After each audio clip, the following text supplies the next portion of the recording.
This video is going to show you how to use the new ITS Priority Service Board. The Priority Service Board has been created to enable ITS to communicate with its customers throughout the life cycle of P1 or P2 tickets within ConnectWise. What this means is that as updates are provided to the customer, they are entered into ConnectWise. ConnectWise, using closed-loop communication, will submit the updates to the customer using automated emails and also to any other parties that you may want to be included in the communication of the ticket. So what I'll do in this video is I'll show you how to use it and how it interacts with the various individuals that you'll be communicating with. So first of all, we need to log a service ticket. In this case, I'm going to log it for XYZ Auckland, and I am set up as a user for XYZ Auckland. I need to change the service board from my default service board to the Auckland Priority Service Board, and obviously the customized nature of this Priority Service Board means that only that service board will provide the functionality that we're going to be using. The status is new P1 or P2. Please leave it like that when you're logging the ticket, as that will provide the initial workflow. Service type, in this case, is ITS supported. We may or may not know at the time of logging where this ticket is meant to be supported from. It could be third-party application, it could be third-party telco, it could be a regional Spark provider on site, or Spark service line. And in this case, it's a printing issue. And down here, I want to change to P1. I can also change these to provide that lever. Always start the summary with the priority of the ticket. So it's a P1. Printing from main application not working. And I've got some automated, I've got some random text here which I'll plug into that. But what you can see here now is the ticket is ready to be logged. It's a P1. We've put it onto the priority service board, so we've got the workflow, we've changed the status, and we've got the user set up there. So at this point, we save the ticket. And at this point, the contact for the ticket, i.e. myself, will receive an email to my email address, and it will notify me that I have logged a P1 ticket. And you can see the summary, printing from main application not working, and the description of the issue is here. And we can also see that reply above this line to respond is there, which means the customer can reply directly to this email and back into the ticket.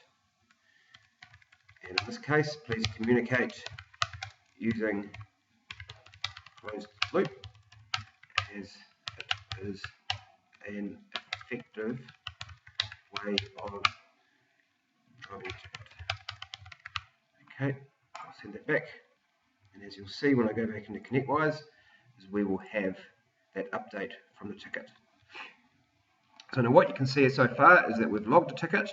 The customer has received the ticket details via email, and you can see that they have responded to that particular email, and you can see in chronological order we have these entries one after the other.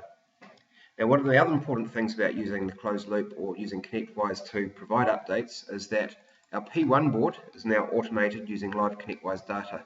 So if I come in and I refresh this, you'll see the ticket that we've just logged appear in here.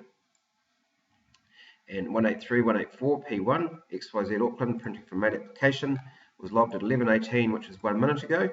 The contact is myself. The status is new P1 or P2. And it was updated 0 hours ago. At this point, we don't have any engineers or resource against the ticket. This will update itself as we move through the ticket lifecycle. So now we want to provide an update to the customer and to the ticket. So what we do is, instead of sending out a group email as we have in the past, we are going to use ConnectWise to send out the email to all those that are required. To do that, I come into the detail description, the little clock icon here, and I go to create a new time entry. Now, as you'll see, the contact, myself or the customer, is automatically is automatically ticked there, and resources is automatically ticked too. So these two groups of people will receive the updates. In this case, we want to change the ticket status to initial troubleshooting, and we want to change the time, which we use using this little clock here. Please remember this is important by clicking there. And again, I'm going to put my randomly generated text in there. And at this point, we're ready to update the ticket and update the customer of the progress that we're making. Okay, so as you can see now, 1, 2, 3 updates so far, and the customer has received this email informing us of the latest update, and then all the updates in chronological order. Now this will build up over time, and so the customer will be able to see every update as it happens. Okay, again, they can reply from within the ticket.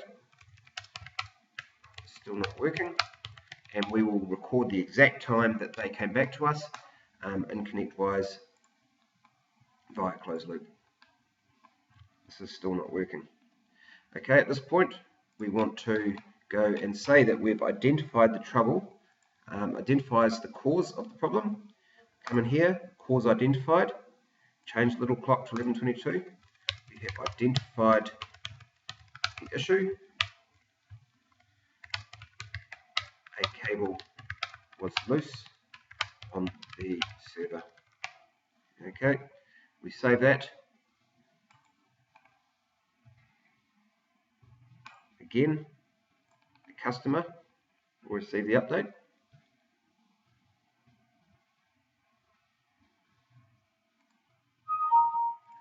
There. We've identified the issue. A cable was loose on the server.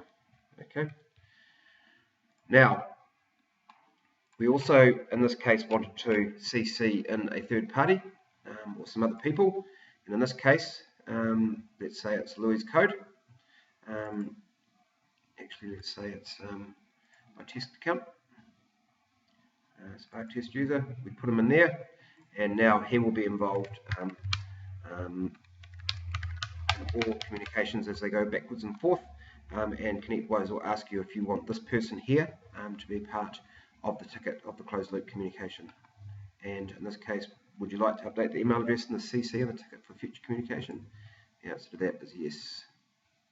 Okay. Again, if we come back to the P1 screen and we refresh all, you'll see we've got some changes. We've identified the cause of the ticket here. Okay, last update was at 11:23, and the ticket was still logged at 11:18. Okay, so that is effectively the way that closed loop communication is going to be used to run our P1 and P2 process. Remember to include the type of priority it is there in the summary field. Remember to add those people that you want to be included in the closed loop communication in the resources and CC list. And remember that every communication that is put into ConnectWise as a time entry will be sent to the customer. And remember that the customer can also respond to any of those emails and repopulate the ticket. It means a single source of truth and a single source of truth for both P1 board, the customer, the service ticket, and anyone else who's working on the ticket. Thank you.